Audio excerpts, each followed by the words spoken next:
আসসালামু আলাইকুম সবাইকে। আমি Fatema Sadia from sir Salimullah medical college. আজকে আমি তোমাদের সাথে খুবই ইম্পর্ট্যান্ট একটা চ্যাপ্টার নিয়ে আলোচনা করব। তোমরা স্ক্রিনে হয়তো দেখতে পাচ্ছ তাপগতিবিদ্যা। পদার্থবিজ্ঞান দ্বিতীয় বছরের প্রথম চ্যাপ্টারটাই হচ্ছে তাপগতিবিদ্যা। এই চ্যাপ্টারটা আসলে সবারই মোটামুটি ভালোভাবেই শেষ করা থাকে। খুব ইম্পর্ট্যান্ট একটা chapter for both HSC and admission. এইচএসসির জন্য অনেক বেশি ইম্পর্ট্যান্ট। সো আজকে আমি ট্রাই করব এই চ্যাপ্টারের বেসিক যে টপিকগুলো আছে ওই টপিকগুলো অধিক গুরুত্ব দেওয়া এবং বইয়ের উপর ভিত্তি করেই আমি চেষ্টা করব এই টপিকগুলোকে একটু ডিসকাস করার। আচ্ছা, সো শুরু করি আমরা। তাপগতিবিদ্যা চ্যাপ্টার পড়ার জন্য প্রথমে আমাদের যে টপিকটা লাগবে সেটা হচ্ছে তাপ। সো তাপ জিনিসটা কি? তাপ হচ্ছে এক প্রকার শক্তি বা অনুভূতিও বলা যায়। এইখানে তোমরা একটা ফায়ার দেখতে পাচ্ছ না? হ্যাঁ, তো আগুনের উপর যখন আমরা হাত দিই তখন আমাদের অনুভূতি কীরকম হয়? একটু গরম গরম লাগে। সো এই যে অনুভূতিটা, এটা কিসের অনুভূতি? তাপের অনুভূতি। আবার কয়লা যদি পোড়াই, হ্যাঁ, তখন দেখা যায় কয়লার মধ্যে যে রাসায়নিক শক্তিটা আছে সেটা কিসে পরিণত হয় জানি?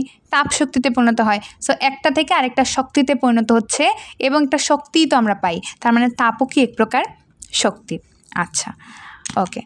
তারপরে এই যে তাপটুকু, এই তাপ কতটুকু, মানে আমাদের যে গরম লাগতেছে কেমন, কতটুকু গরম লাগতেছে, একটা জিনিস ঠিক কতটুকু গরম, সেটা যে পরিমাপ, সেই পরিমাপটাই হচ্ছে তাপমাত্রা বা টেম্পারেচার। এই যে তাপ এবং তাপমাত্রা, এই দুইটা জিনিস কিন্তু আমরা অনেকেই গুলায় ফেলি। আচ্ছা, সো তাপমাত্রা, তাপের মাত্রা, কতটুকু ঠান্ডা বা গরম। আচ্ছা, এই যে একটা গরম চায়ের কাপ দেখতে পাচ্ছ। আচ্ছা, এখানে দেখতে পাচ্ছ ফায়ার। তো তুমি কি সব জিনিস থেকে সমান পরিমাণ গরম লাগবে? সব জিনিস থেকে সমান পরিমাণ তাপ পাবা না তো। যেমন আমি যদি এই যে চুলার ক্ষেত্রে বলি, চুলায় যখন আমরা আগুনের উপরে হাত দিব, হ্যাঁ, বা চুলার আগুনে যে তাপটা থাকে আর গরম চায়ের কাপে যে তাপটা থাকে সেটা তো সমান হয় না, তাই না? সমান হয় না। তো কতটুকু হয় সেটা তো আমাদের কি করতে হবে? পরিমাপ করতে হবে। তো দেখো এখানে একটা দাঁড়িপাল্লা আমি দেখাইছি, সেখানে তাপ রাখছি। তাপ এইভাবে পরিমাপ করা হয় না, যদিও দেখাইলাম আর কি। তাপের পরিমাপই হচ্ছে তাপমাত্রা। সো তাপমাত্রা আমরা কীভাবে তাইলে পরিমাপ করব? আমরা পরিমাপ করতে পারি দুইভাবে, একটা হচ্ছে এক স্থির বিন্দু নীতি আর একটা হচ্ছে দ্বিস্থির বিন্দু নীতি। এই দুইটা জিনিস পড়ার আগে আমাদের দুইটা জিনিস সম্পর্কে খুবই ভালো একটা ধারণা রাখতে হবে। একটা হচ্ছে তাপমিতিক বস্তু আর একটা হচ্ছে তাপমিতিক ধর্ম। আচ্ছা, এগুলো আমরা উদাহরণের মাধ্যমে শিখব, যেহেতু উদাহরণগুলোই আমাদের আসলে সবথেকে বেশি মনে থাকে। আচ্ছা, সো পারদ থার্মোমিটারের কথা যদি আমি বলি, সবাই তো আমরা দেখছি না পারদ থার্মোমিটার? আমরা সবাই কিন্তু দেখছি। আচ্ছা, সো এই যে পারদ থার্মোমিটার, দেখো যে পারদ থার্মোমিটার একজন অসুস্থ মানুষ যার জ্বরে ভুগতেছে, তার শরীরে যখন আমরা এই থার্মোমিটারটা লাগাই তখন দেখা যায় কি হয়? পারদের প্রসারণ হয় না? হ্যাঁ। তো দেখো কোনো একটা বস্তুর, তো তাপমিতিক ধর্ম হচ্ছে এমন একটা ধর্ম, কোনো একটা বস্তুর একটা উল্লেখযোগ্য ধর্ম যেটা তাপমাত্রার পরিবর্তনের কারণে বা কোনো একটা বিশেষ কারণে সেটা পরিবর্তন হবে। এখন পারদ থার্মোমিটার যদি আমি তাপমাত্রা উঠানামা করে তখন কিন্তু পারদের প্রসারণ হয়। যার তাপমিতিক ধর্ম আছে সেই হচ্ছে তাপমিতিক বস্তু। তো পারদ থার্মোমিটারের একটা ধর্ম হচ্ছে পারদের প্রসারণ, তাপমাত্রা বাড়াইলে। তাহলে এই প্রসারণটা হচ্ছে তাপমিতিক ধর্ম, এবং এই যে প্রসারণ ধর্ম যার আছে সে হচ্ছে তাপমিতিক বস্তু। তো এই যে পারদের প্রসারণ ধর্মটা আছে কার? পারদ থার্মোমিটারের। তার মানে তাপমিতিক বস্তু হচ্ছে পারদ থার্মোমিটার আর তাপমিতিক ধর্ম হচ্ছে পারদের প্রসারণ। ওকে, ফাইন, আশা করি তোমরা বুঝতে পারছো।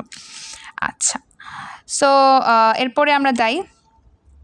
দেখো এখানে বলা আছে যে এক স্থির বিন্দু নীতি। তো নাম দেখেই তো আমরা বুঝতে পারতেছি, তাই না, যে এক স্থির বিন্দু নীতি কি? একটা স্থির বিন্দুর সাপেক্ষে আমরা তাপমাত্রা নির্ণয় করব, একটা স্থির বা প্রসঙ্গ ধরে। তো প্রসঙ্গ বা স্থির বিন্দু তো তোমরা অলরেডি জানো, 9-10 আমরা পড়ছি যে স্থির বিন্দু বা প্রসঙ্গ বিন্দুটা হচ্ছে যে কোনো একটা বস্তু গতিশীল নাকি স্থির সেটা একটা স্থির বিন্দুর সাপেক্ষে একটা প্রসঙ্গ ধরে আমরা সেটা নির্ণয় করি। এখানেও আমরা একটা প্রসঙ্গ বিন্দু ধরে নিব যেটার মাধ্যমে আমরা টেম্পারেচার নির্ণয় করব। সেই প্রসঙ্গ বিন্দু হবে কি? পানির ত্রৈধ বিন্দুর তাপমাত্রা, যেটা 273.16 কেলভিন, ট্রিপল পয়েন্ট আর কি। তো এখন তোমরা বলতে পারো যে ত্রৈধ বিন্দুর তাপমাত্রা কী জিনিস?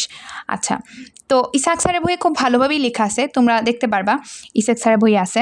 তো ত্রৈধ বিন্দু হচ্ছে যে 4.58 মিলিমিটার পারদ চাপে একটা নির্দিষ্ট টেম্পারেচারে পানি 3টা অবস্থায় বিরাজ করে। ওই টেম্পারেচার একটা ফিক্সড ভ্যালু এবং ওইটাই হচ্ছে পানির ত্রৈধ বিন্দু। আচ্ছা, এখন এক স্থির বিন্দু নীতি কিছু সূত্র আছে। এই সূত্রগুলো জানার জন্য আমাদের একটা ব্যাপার বুঝতে হবে, সেটা হচ্ছে যে দেখো পারদের প্রসারণ, পারদের প্রসারণ কী ছিল? তাপমিতিক ধর্ম ছিল না? এবং আমাদের দেখা যায় যে তাপমাত্রা যত বাড়তেছে প্রসারণটাও কিন্তু কী হয়? তত বাড়ে। একজন মানুষ জ্বরে ভুগতেছে, তার 103 জ্বর, আরেকজনের হচ্ছে ধরো যে 105। তো যার 105 তার ক্ষেত্রে প্রসারণটা বেশি হবে, যার 103 তার ক্ষেত্রে প্রসারণটা কম হবে। তাপমাত্রা বেশি হইলে কি হয়, তাপমিতিক ধর্মটা বাড়ে। তো এইটাকে আমরা বলতে পারি যে এইটা সম্পর্কটাকে আমরা বলতে পারি সমানুপাতিক সম্পর্ক। X is proportional to theta. X হচ্ছে তাপমিতিক ধর্ম আর থিটা হচ্ছে তাপমাত্রা, সমানুপাতিক আর কি। তো এইটাকে যদি আমি এক্স ডিভাইডেড বাই থিটা এগুলো কনস্ট্যান্ট লিখতে পারি না?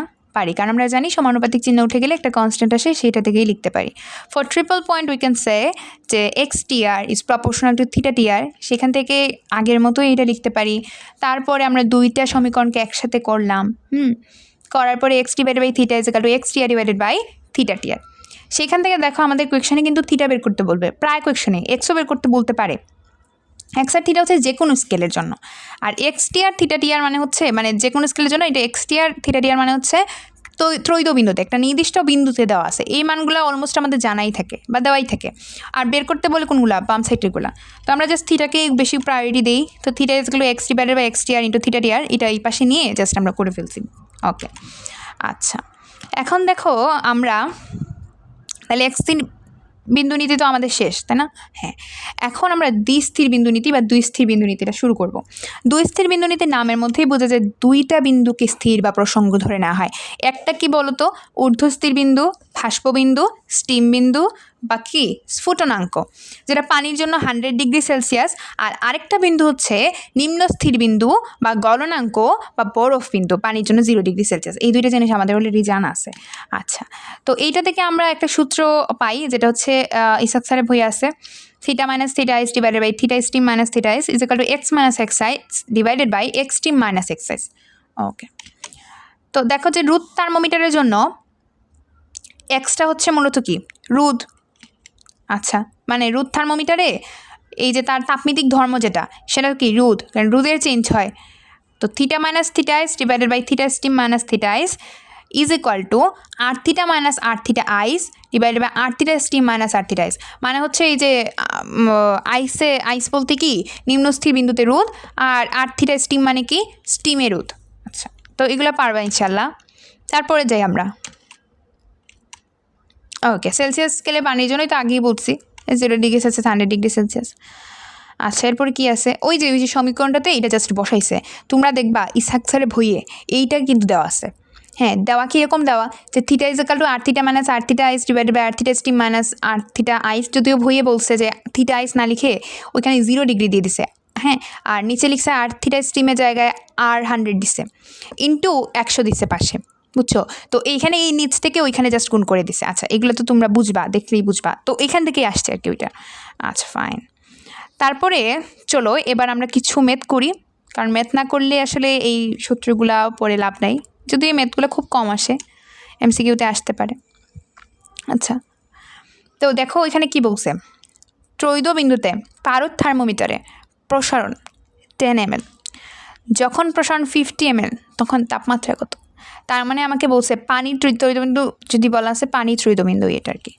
তো 10 ml ধরে না দেওয়া আছে, তার মানে কি x TR is equal to কত, 10 ml। আর এক্স মানে কত, মানে আমাদের ওই যে সমীকরণ যে এক্স আর কি বলতেছে। সো এক্স হচ্ছে 50 ml। আচ্ছা, তো এক্স আর এক্স টিআর পেয়ে গেছি। থিটা টিআর আমরা জানি কি না, জানি কিন্তু 273.16 কেলভিন। ওকে, সো আমরা ম্যাথটা করে ফেলি। এই যে theta is equal to x TR into theta TR. Okay, fine. 50 divided by 10 into 273.16 kelvin. Okay, so 13,658। এই তো জাস্ট মানগুলো বসে দিচ্ছে, একদম সহজ ম্যাথ, তাই না? একদম সহজ ম্যাথ। ওকে, মুখে মুখেই করা যায়। এখন আমরা বিশ্ববিখ্যাত একটা সূত্র পড়বো, যেটা আমরা অনেক আগে থেকে পড়ে আসতেছি, ইসাক স্যারের বইয়ে আছে। আচ্ছা, so C/5 is equal to F minus 32/9 is equal to K minus 273/5, Celsius scale, Fahrenheit scale and Kelvin scale. Okay, so from here we can say C is equal to K minus 273. Just 5 ওই যে 5 দিয়ে গুণ করে ওই দুটা পার্টকে পাবো আমরা। এখন ইম্পর্টেন্ট একটা নোট দেখে নাও যে সেলসিয়াস স্কেলে 1 পরিবর্তন কেলভিনের 1 পরিবর্তনের সমান। আচ্ছা, ওকে, পরে যাই আমরা। কিছু গুরুত্বপূর্ণ সমস্যা দেখি আমরা। এটা হচ্ছে ইসাক স্যারের বইয়েরই ম্যাথ। সো দেখো 0 ডিগ্রি সেলসিয়াস আর 100 ডিগ্রি সেলসিয়াসে রোদ দেওয়া আছে। তার মানে আমরা যে পড়ছিলাম আইস আর স্টিম, এই দুটাতে দেওয়া আছে। আচ্ছা, একটি তরলে স্ফুটনাঙ্কে রাখলে রোদ পাওয়া যায় 36 ওহম, স্ফুটনাঙ্ক নির্ণয় করো। এই যে থিটা বলছে কিন্তু, হ্যাঁ আমরা আগে যে সূত্রটা বের করছিলাম না ওইটাই না, ওইটাই কিন্তু। So R theta minus R nought divided by R 100 minus R nought, একটু বললাম এই যে ইসাক স্যারের বইয়ে 100 আর নট দেওয়া আছে বা 0 দেওয়া আছে আর কি। সো এখানে জাস্ট মানটা বসে দিবা, 36 minus 9 divided by 22 minus 9 into 100, গুণ করে দিলেই আমরা আমাদের মানটা পেয়ে যাব। এটা দেখো, এটা ওই যে দ্বিতীয় পত্র বই আছে এন্ড পৃষ্ঠা নং 6, যেটা হচ্ছে মনে হয় 23 এডিশনের বইয়ে তোমরা পেয়ে যাবা। আচ্ছা, তারপরে আসি আমরা, আরও কিছু ম্যাথ আছে। এই যে এখানে দেখবা খুব বাজে রকমের কিছু হ্যান্ডরাইটিং আছে আসলে, আমার নিচের বই তো ওই জন্য আর কি লিখে রাখছিলাম। উপরের ইনফরমেশনটা আমি এই যে ইনফরমেশনটা একটা জায়গায় ভুল করছিলাম তো ওই জন্য আসলে লিখে রাখছিলাম। আচ্ছা, সো ইগনোর করতে পারো। এখানে দেখো বলছে খুব ইম্পর্টেন্ট ম্যাথ, কিন্তু এটা কিন্তু প্রায় ক্ষেত্রে আসে, হ্যাঁ মেডিকেল এডমিশনেও আসে। এই মানগুলো আমাদের মুখস্থ রাখতে হয়। এই যে -40 ডিগ্রি সেলসিয়াস, -40 ডিগ্রি ফারেনহাইট, এগুলো মুখস্থ রাখতে হয়। পাশে দেখো এই যে আমার হ্যান্ডরাইটিং, এই যে এইটাও কিন্তু অনুশীলনীতে আছে, এটা কিন্তু অনুশীলনীতে আছে। তোমরা খেয়াল রাখবা এখানে সেলসিয়াস ফারেনহাইট বলছে নাকি ফারেনহাইট কেলভিন বলছে, হ্যাঁ ফারেনহাইট সেলসিয়াস নাকি ফারেনহাইট কেলভিন, এটা কিন্তু গুরুত্বপূর্ণ, এটা কিন্তু মনে রাখতে হবে। কারণ একটা জায়গায় অপশনে কিন্তু এটাও থাকতে পারে এটাও থাকতে পারে, তখন উল্টাপাল্টা দাগাই দিবা। আচ্ছা, সো দেখো যে সেলসিয়াস এবং ফারেনহাইট স্কেলে একই হয় বলছে, তার মানে আমার সেলসিয়াস আর ফারেনহাইটের মানগুলো সেম, তাই না? এক্স ধরে নিলাম, জাস্ট ওই বিশ্ববিখ্যাত সূত্রটাতে জাস্ট আমি এক্স বসাই দিব। দেখো যে এক্স সমান -40 ডিগ্রি আসছে, এই 40 ডিগ্রিতেই দুইজন সমান হয়ে যান। এখন এখানে দেখো যে ফারেনহাইট কেলভিনে পার্ট সমান হয় কখন? 574.25 ডিগ্রি সেলসিয়াসে। হ্যাঁ, তোমরা জাস্ট ওই যে এই সূত্রের মতোই জাস্ট ফারেনহাইট আর কেলভিনের পার্টটুকু নিবা, নিয়ে ওই যে এখানে এক্স ধরে দুইটাতে বসাই দিবা, বসাই দিয়ে দেখবা যে এই মানটা তোমাদের চলে আসবে। অ্যান্ড অবশ্যই আবারও বলতেছে, এটা খেয়াল রাখবা যে সেলসিয়াস ফারেনহাইট বলছে নাকি কেলভিন ফারেনহাইট বলছে, এইটা দেখে এমসিকিউগুলো দাগাবা। ওকে ফাইন, তাহলে এটা খুব ইম্পর্টেন্ট, এটা পড়া লাগবে। এরপরে যাই, দেখো এটাও ইম্পর্টেন্ট আছে। এখানে বলছে কোন তাপমাত্রা সেলসিয়াস এবং ফারেনহাইট স্কেলে পার্থক্য 40 ডিগ্রি। তাহলে দেখো সেলসিয়াস স্কেলে পার্ট যদি আমি এক্স ধরে নিই, ফারেনহাইট স্কেলে আমি পার্ট হচ্ছে +-40 ধরতে হবে, কারণ আমি এক্স থেকে যদি এটা বিয়োগ করি, হ্যাঁ তখন দেখো 40 আসবে। আবার এইটা থেকে যদি উপরেরটা বিয়োগ করি তখনও কিন্তু 40 আসবে, মানে পার্থক্য সবসময় কী থাকতে হবে? 40 ডিগ্রি সেলসিয়াস থাকতে হবে। আচ্ছা, এরপরে দেখো যে এখানে এই যে মানটা বসাইছে, জাস্ট মানটা বসাইছে, বসানোর পরে কি করছে, এক্সের মানটা বের করলো, বের করার পরে এফের মানটাও এখান থেকে বের করে ফেলছে। অ্যাট লাস্ট কি আসছে যে 10 ডিগ্রি সেলসিয়াস এবং ফারেনহাইট স্কেলে 10 ডিগ্রি তাপমাত্রায় সেলসিয়াস এবং ফারেনহাইট স্কেলে 40 ডিগ্রি পার্থক্য হয়। এখানে দেখবা আমি এই একই জিনিসে আগের যে ম্যাথটা বললাম না ওইটাই লিখে রাখছি।